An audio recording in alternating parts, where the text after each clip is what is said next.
الرحمن الرحیم۔ سورہ فاتحہ، سورت نمبر 1۔ شروع کرتا ہوں اللہ تعالیٰ کے نام سے جو بڑا مہربان نہایت رحم والا ہے۔ الحمد للہ رب العالمین۔ سب تعریف اللہ تعالیٰ کے لیے ہے جو تمام جہانوں کا پالنے والا ہے۔ الرحمن الرحیم۔ بڑا مہربان نہایت رحم کرنے والا۔ مالک یوم الدین۔ بدلے کے دن یعنی قیامت کا مالک ہے۔ ایاک نعبد و ایاک نستعین۔ ہم صرف تیری ہی عبادت کرتے ہیں اور صرف تجھ ہی سے مدد چاہتے ہیں۔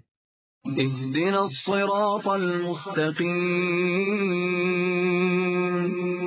ہمیں سیدھی اور سچی راہ دکھا۔ صراط الذین انعمت علیہم۔ ان لوگوں کی راہ جن پر تو نے انعام کیا۔ غیر المغضوب علیہم ولا الضالین۔ ان کی نہیں جن پر غضب کیا گیا اور نہ گمراہوں کی۔